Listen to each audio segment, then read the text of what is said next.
think it works. Yeah, that works just fine. Hey, we got mail. It's from Cheapskate. Look, I show you this, but I don't want to show the address. Cheapskate Coins. He sent several packages to help out this big show. Man, let's see what's in here today. I got to be careful because I want to cut it, but I don't want to cut whatever's in it.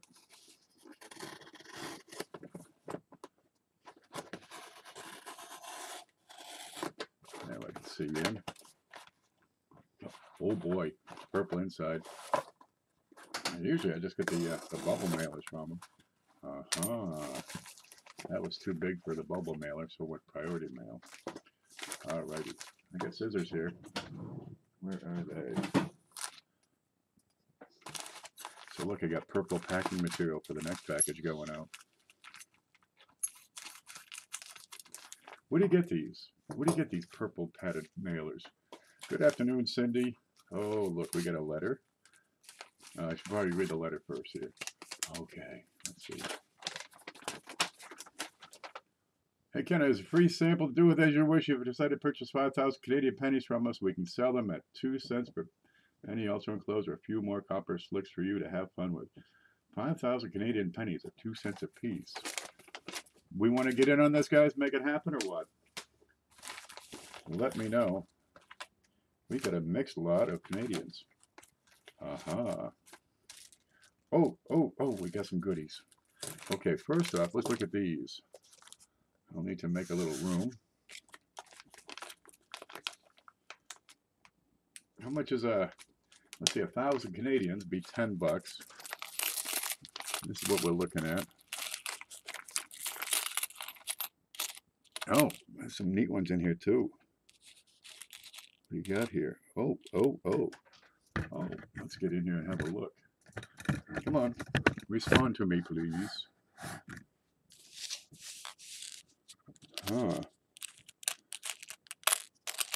We got small cents. There's George, 1932. All right. Yeah, let's have some of them, Cheapskate. Send me an invoice. Let's see. Scope. There's a 1932 King George. Yeah, and I'd probably give that a VF.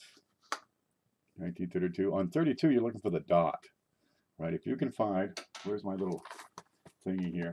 A dot, and I think it's down here. You know, it looks like smaller than this dot, but it's a 1932 dot. It's worth like, you know, $16,000. No shit. That's a big one. Okay, good. I've been meaning to put together a more complete set of Canadians. I keep selling the darn things. Oh, let's see. There's Eric and Anna Hutchinson, Rick Parlett, Cindy's here, Jeff Dunn, everybody, the whole gang. All right. Well, I got some mail. We're just picking through it. We got some bicentennial Canadian. We got. Oh, wait. There's another one. What's that one? Oh, good. It's a. I got a 1929 somewhere on the desk behind me. 1929. There it is. No, I think there's a high 9 and a low 9. And that comes down to the placement of the bottom hook of this 9, right? If it's level with the bottom of the 2, that's a high 9. If it's below the bottom of the 2, and boy, that's hard to show. That's the low 9, so that'd be a low 9. There it is. Yeah, I'm suspecting we could probably move out a bunch of these. What's this one? Okay, there's George, the younger, 46. Yeah. Here's another one. That's George the older. 1920. Ooh. There you go. Now, 1920, they had large and they had small. And let's see if I have the figures on that right handy. Okay, let's see. Canada. You do have your notes on Canada at the ready, right? Okay, 1920, large. All I've got is 600 and, let's see, no, that's 6.762247, 6.7 million. And I don't know if that's just a large or if that includes a small. Yep. Yeah, these are okay. What the frank? We got some good ones in here. There's a 1948, another 1932, 1934. Better look at that one. Yeah. 2 cents a piece, huh? 1934. I don't know what to look for on die varieties here. Got a little corrosion going on. Yeah, that works. All righty. Some young heads. Some, what do you call it? Mature heads? Or the matron head or something or other here. What do you call this one? The middle-aged Lizzie. M-A-L. 1979. Yeah, I remember these were brand new. What's this one? In decent shape. All brown, and it's a 62. Look for hanging twos on that one. Don't see it here. All right. Yeah, this is almost as much fun as a sack of wheats. Yeah, we can make something happen with that. 1933. Oh, there's a whole bunch of stuff in here. Alrighty. There's a 20, 33, 28. Man, if you can find the 24, 5, and 6, you got some real cash on these. Let's see. Let's look at that spreadsheet. Where is that? Here it is. There's a spreadsheet. Go home. How much? No, that's not it. Screen. How much there can we see? Oh, that's the thing. Okay. There you go. About good, good, very good, fine, very fine, E, F, A, U. And those, of course, uncirculated grades, which you can fight over those all day long. So there's a 1929, low 9. We looked at earlier. The high 9, that's the one that's good money. And the dot doesn't have any prices. Oh, it's 1936 has the dot. No problem. Well, it's good money. It's like $1 billion if you can find that one. What are we looking at right here? Scope, it's a 1928. And that's probably very fine. Maybe fine. Fine to very fine. 1928. Let's see, right in here. And that's what? That's $1. You know, these are Canadian prices though. So you gotta take that with a grain of salt. Oops, what'd I do? There, undo it. 1928. You know, it's like these are comparable to wheat cents. These small cent Canadians. All right, after 36, yeah, they're also still like wheat cents. Okay, let me find my way home. There we go. Geez, did we see any of that? There's screen. There's a sheet. All right, and I keep records 1858 all the way up through, get the mintages recorded so you can say, oh, this one only has 1 million made, for example. After, you know, the first, once you get into the teens, the figures start going way up. 1907 H, what they had, 800,000. 1906, 4.1 million. 1901, 4.1 million. And once you get into the teens, they start climbing pretty dramatically. And I don't have these figures, but I suppose they're also equally robust. But earlier dates, you know, you're looking at 4 million, 2 million, you know, 2.5 million. Real neat numbers. 4 million. I'm not sure what's going on with 1891. 1.453 million. Okay, but after the turn of the century, they started climbing pretty substantially. Now, we got a few large cents in here, too. Let's look at those. Okay, find our way home. There's the Chad. There's home. Okay, we got a few large here. There's Youper Girl. Mail call. Nothing suspicious. Oh, wow, here's another one of these. Oh, I just love these. I need yeah, give me a card. Let me spread these out. We sent a couple of these before. And, dude, they're just unidentifiable. Okay, let me spread these so they're flat. What do you got here? Nobody knows. Colonials, that's what we got here. This one in particular gets my interest. because you got some markers which may be identifiable. Here that says British penny, colonial token, probably a George. There you go. You can see they're pretty common on these. This one is, I think it's back to Planchet. Let's see if we can see anything at all on that one. Anything at all.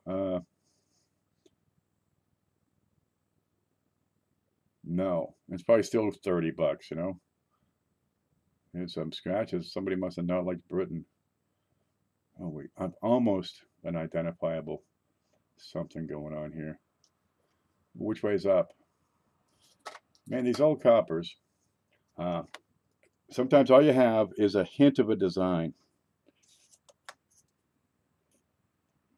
And I mean just a hint. Oh, we can't see that. And the trick is just to identify the coin. And if you can do that much, you got something. No fooling. No, I can't. That'll take a little more study than we're going to give it right here. There is a little bit of a tiny bit of outline there. I don't know, I'm thinking New Jersey copper. What do you think? Being a whole bunch of Canadians, I would think that they're somehow related. Oh, we can almost see a date. Let's put that under the scope. So there's George. And if I tilt that, we can, 1800, oh, darn it.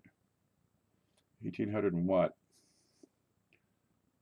It's not 1900.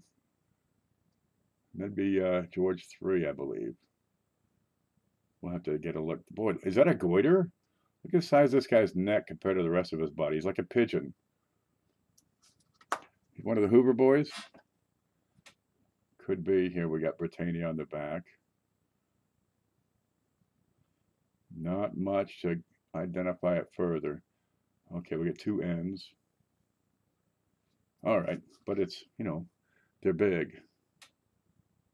I have to measure it up and see what we got. See what this next one says. Oh, this one's tough. I'm thinking Mexican right off. That's about the only thing we can see, but I'm thinking Mexican. You know, where you got the bird on top of the cactus and he's eating a snake. I'll never be that cool. Did you get my email with your address? Probably.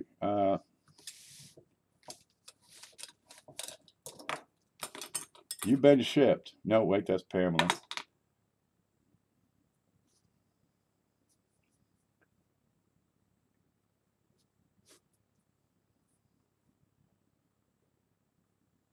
Did you have an order? Somehow you're not on my list. I'll get back to your record. We'll look it up.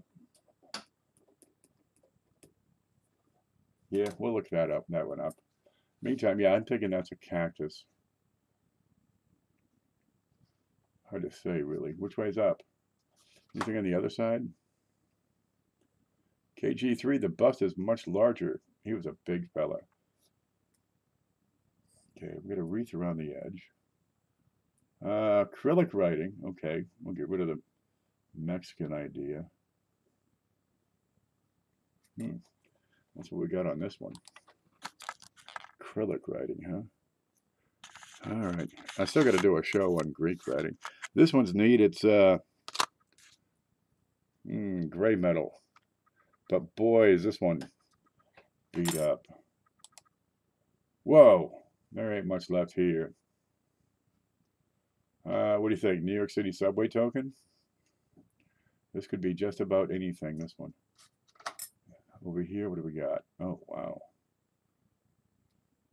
Don't know. Maybe can identify these things. Sometimes they're tough.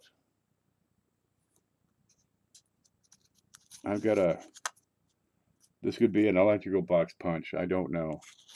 But it's a piece of steel, judging by the rust on there. Okay, we got a large cent Canadian, or something akin to Canadian. Yep, Miss Vicky on the front. Let's see what we got on this one. Okay, later. So it's after 1859. She's got the crown. It's Canadian. Victoria. Anything else showing up? No. Could be. But those are typically aluminum boxes. This thing's rusted. Aluminum doesn't rust. Oh, that's just, well, look, there's a large cent for somebody. We'll get that out in the big show, perhaps. No discernible date. But you see how well the design is preserved on the front? I mean, the back is polished, and these higher ridges, they got higher rims on these Canadians, and it really gives great protection to the design details. All right, what's this next one? We've got one up here. Boy, that's shining. Not much on this side. A couple of stains. The other side, I've got a rectangle and a crown, and probably some words. Let's see what we can make out of that. There it is. Okay, crown. Now, that's an identifiable crown, if we can get it to a decade. And we've got a bird. Okay, again, this looks like acrylic design, Polish perhaps. And here's some words. Tailor, or taller, thaler, sailor. It's where the word dollar comes from. So that's what, Austria, Hungary, thereabouts. More Eastern, lower Eastern Europe. Central, Southern, Eastern Europe. No, yeah, Eastern, Central, Southern. Yeah, that's what that is. That's a tailor. Okay, that would give this around 1750 to 1850, somewhere in there. We can identify that further. But nothing on the back. German? Oh, well, Austria is part of Germany, isn't it? Well, it probably has been and then wasn't for a while. And this, I just got stains. That's a wash on this side. Anything in the rim? No, just wore out. Well, there's some neat stuff. Wow. Okay, we're gonna play with this. See what we can see. Jeez, handy, I haven't shipped out Lincoln's package yet. I think. Have I shipped you yet? No, I haven't. Well, good. He's got a granddaughter collects Canadians. So I'll have to make sure she gets some of these. Yeah, if it was during the German Empire era, okay. I'm not up on my German Empire history. I can tell you all kinds of stuff about, Maine, the early colonies and such.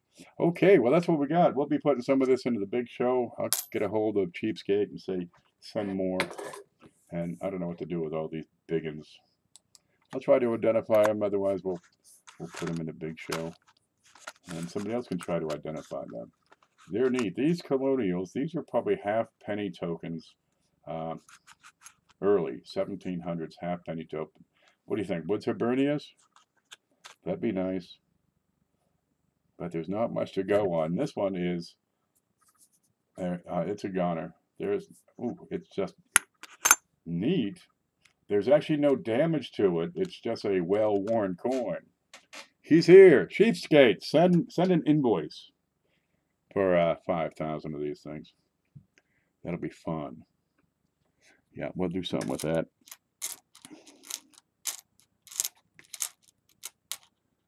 Yeah. There are errors on Canadian coins as well. Clips, woodies, where's the scope? You name it. Double dies. They've got clash marks. There aren't that many people that collect Canadians, so there's still plenty of opportunity for new discoveries. And, well, let's see, over Coins in Canada, there's a little button you press to sign up, join, if you will. It doesn't cost anything. They just want your email address, but they're not going to send you anything, or they haven't yet. That one's wrecked already. But if you find a new variety, even if it's just die cracks, they'll record it and give you credit. Kind of nice. And all you got to do is send photos. Okay. I'll keep an eye out on these things. Yeah, you can find them. they're available, especially in the northern states. You can get Canadian coins in your pocket change, left and right, no problem. People don't usually pick them out.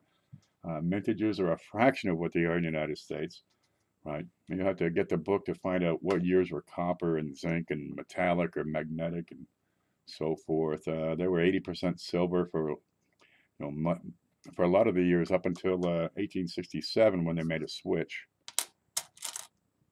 So you got both silver and non-silver that year. Here's a 61. Real simple designs. What's that on our head? All right. So these are pretty much the same as a sack of wheat you get, except they are a whole lot less expensive. The thing about these Canadians, they don't make Canadian pennies anymore. Yeah, that looks good.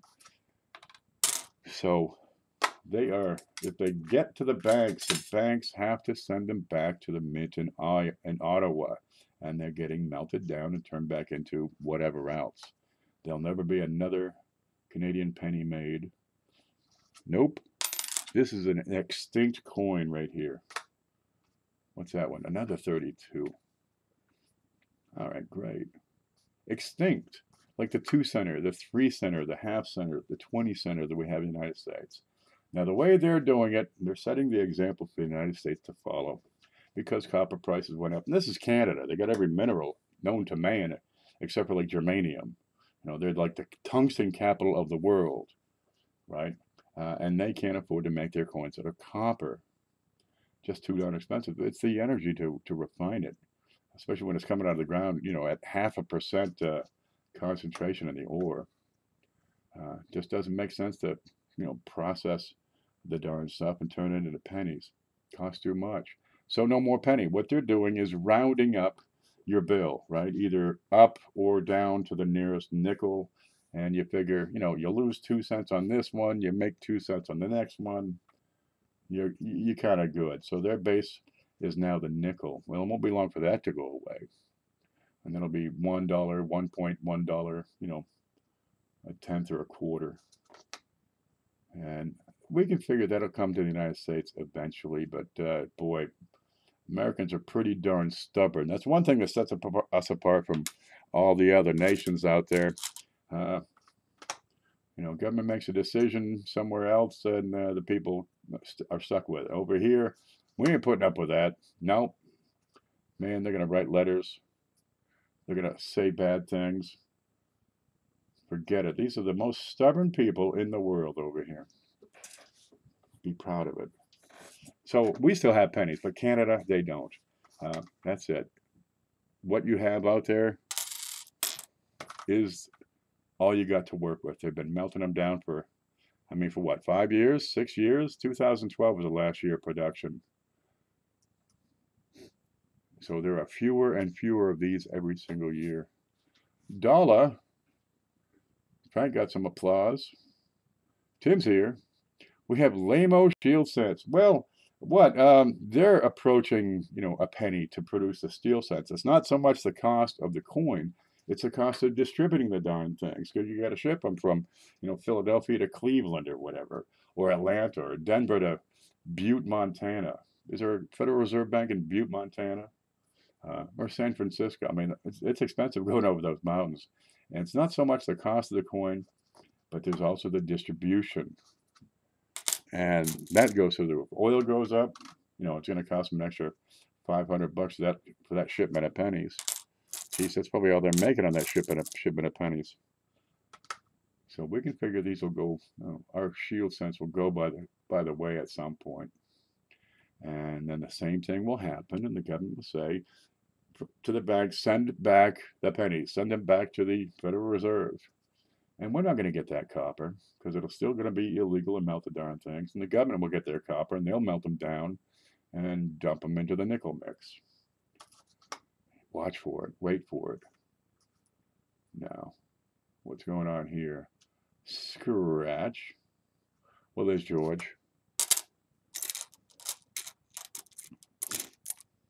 There's a 52.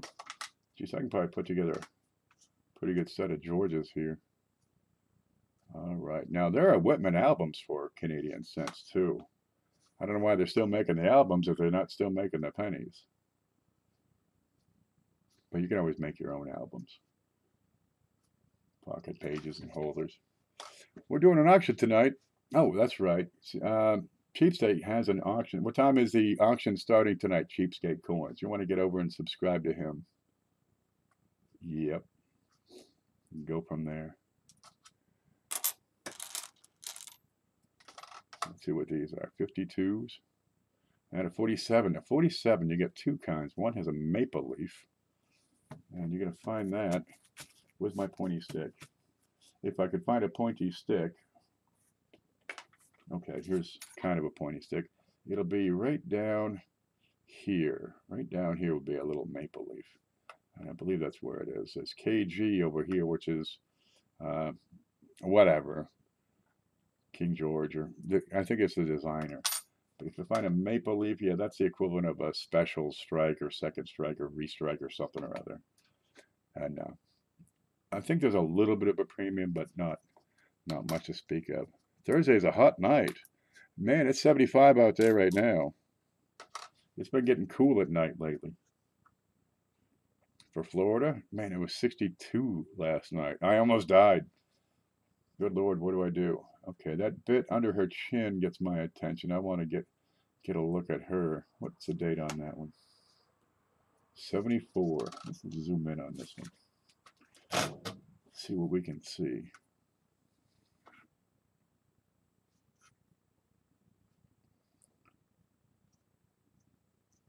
Yeah, I got extra metal here.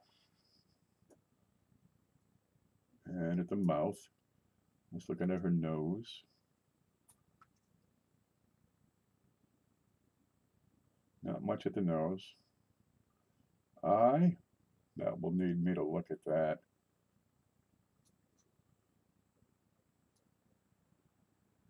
All right, I'm having a hard time showing it here. And let's see if we get any extra jewels. Any doubling on the jewels.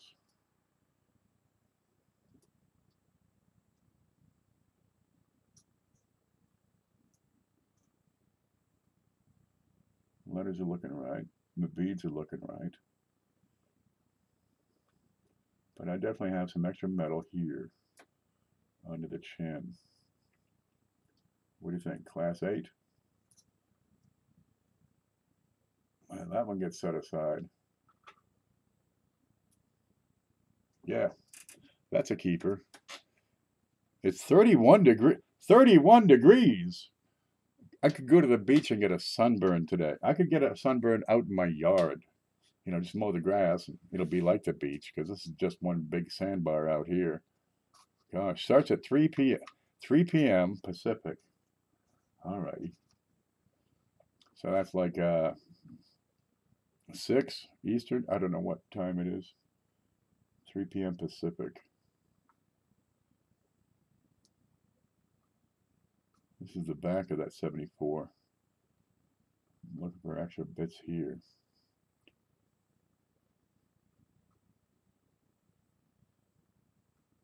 Not seeing anything on the back, just that extra bit under her chin. And we've seen that before, haven't we? All right, I'm keeping that one. Yeah, I could be all day with this.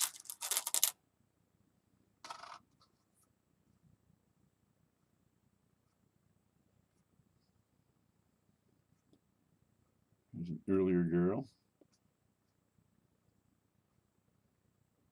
She looks pretty typical.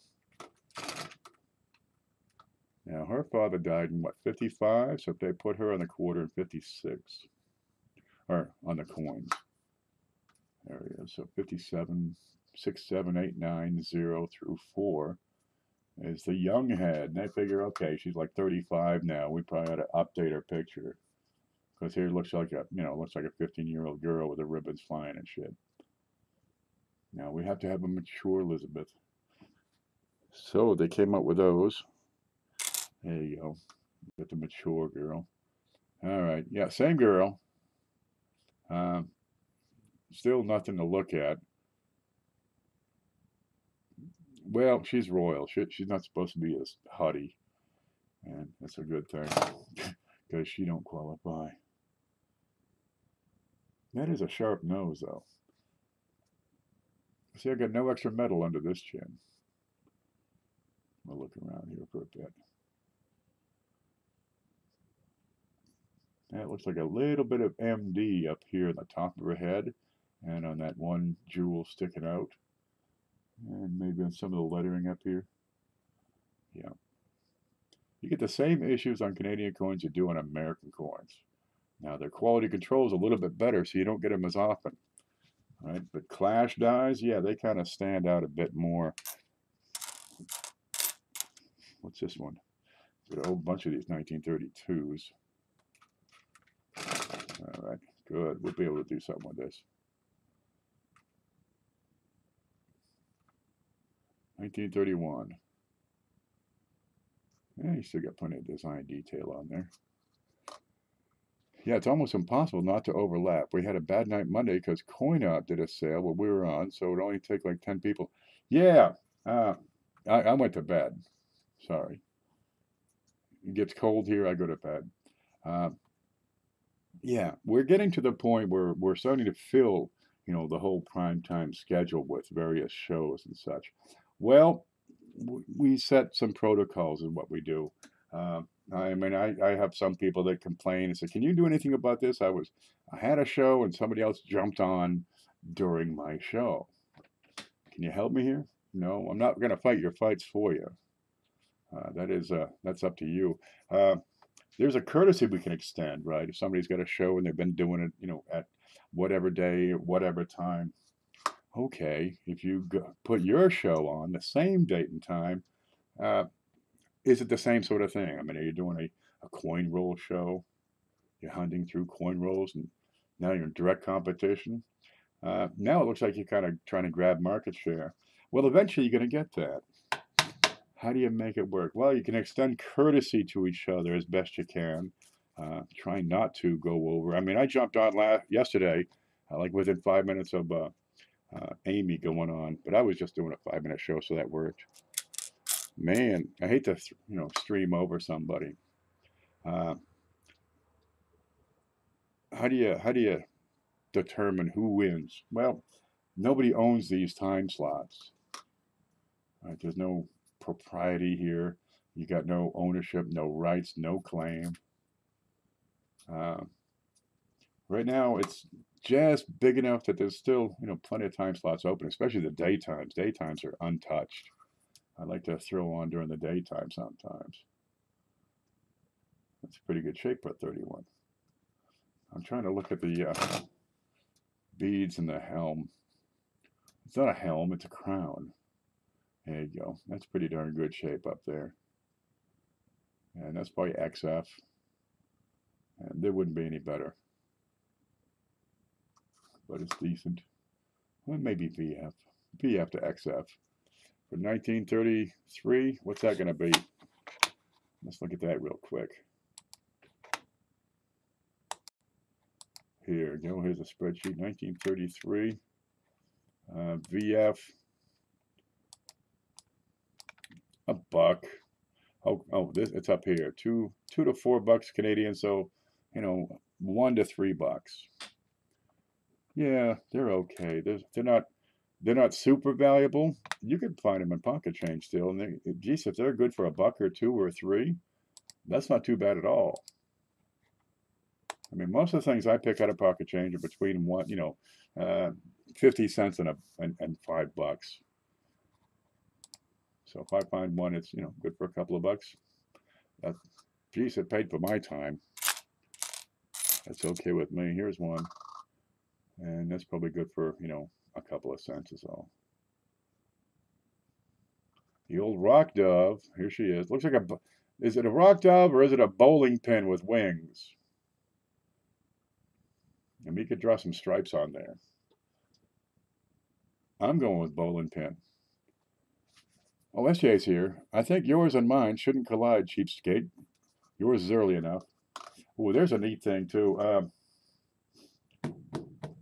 I update that Showtime, the video, blog, and Livestream Directory. I try to keep that up to date.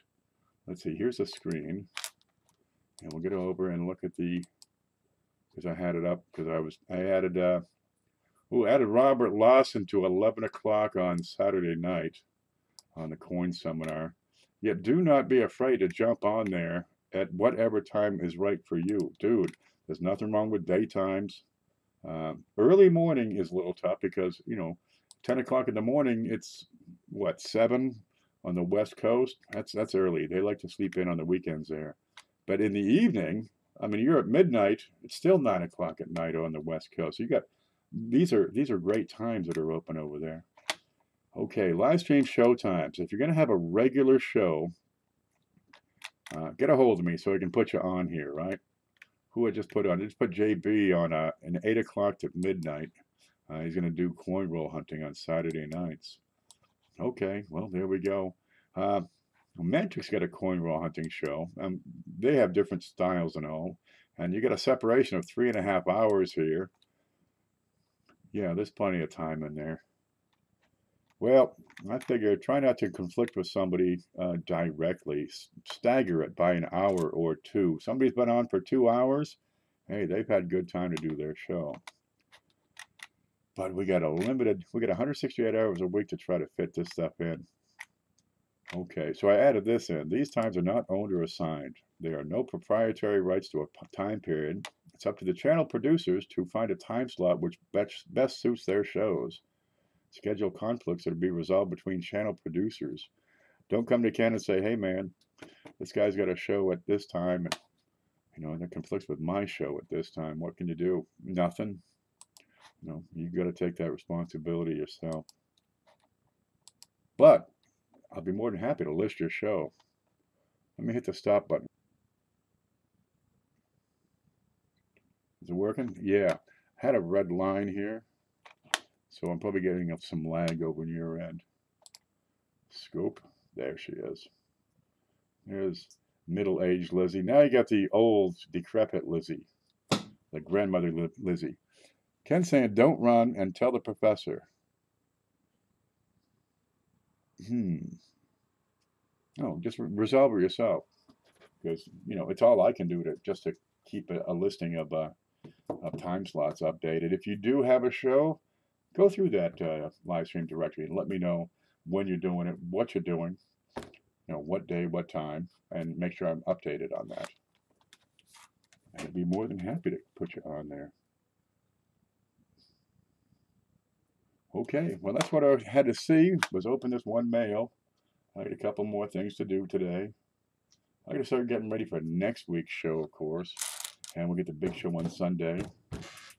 There we go. That's 38 minutes. Wow, that's a lot of time to spend on one package. So I want to thank Cheapskate Coins for sending these things along. I'll have another look at these as best I can. These are going to be tough. This one, I'm not too hopeful on these. These two I have a chance.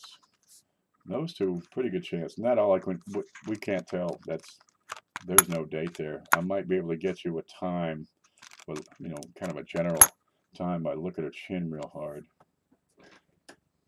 I'll email you my seminar choice. You got it. Let me know what day, what time, how long your show is, 30 minutes or 60 minutes, if you're going to have a giveaway. And we're going to work out the prize. Oh, where'd that go? Somewhere on this table. Here it is. We're going to be doing can we see it? The Shield nickel, the 1883. I'd give that AU. It is a goddess. Let me set that up on something we can see here. So we're going to try to get that in. And if we can get $80 in donations, we can get this one going. Here it is. In God we trust. You got some Longacre doubling around the letters here. That's normal. Okay, 1883, and just beautiful. Now we're zoomed in pretty hard here. Thank you, Ken. I'll try to be around tonight. But I'm getting sicker than a dog. Oh man, it's the temperature changes. Get some chicken soup, right? Get some of that vitamin C into you. Stay warm, stay bundled up. Take a nice bath. I always feel good after a nice bath. Put some bubbles in there. Bottle of champagne. You'll be feeling right as rain in no time. There it is. That's that nickel. Ain't nothing wrong with this. Look at the other side here. Yeah, what's your oldest nickel? A lot of people, it's a buffalo. Sometimes a V. This is the forgotten nickels. These old shields. Shot of crown helps. Hey, can't hurt, you know. It's royal. It'll make you feel royal. Overlapping, people have the command sense to watch what they want to watch. Yeah, seriously, if you want to draw an audience, offer good quality content, handy information, pertinent information, right? And more than anything else, be dependable. That's I could use a little help there. But, well, we do the best we can. Okay, guys, I'm going to take off. If you want to get involved on the Coin Seminar Weekend, get a hold of me. If you're not up to date on the video directory, let me know. We can adjust that. And you guys stay groovy. We'll see you later.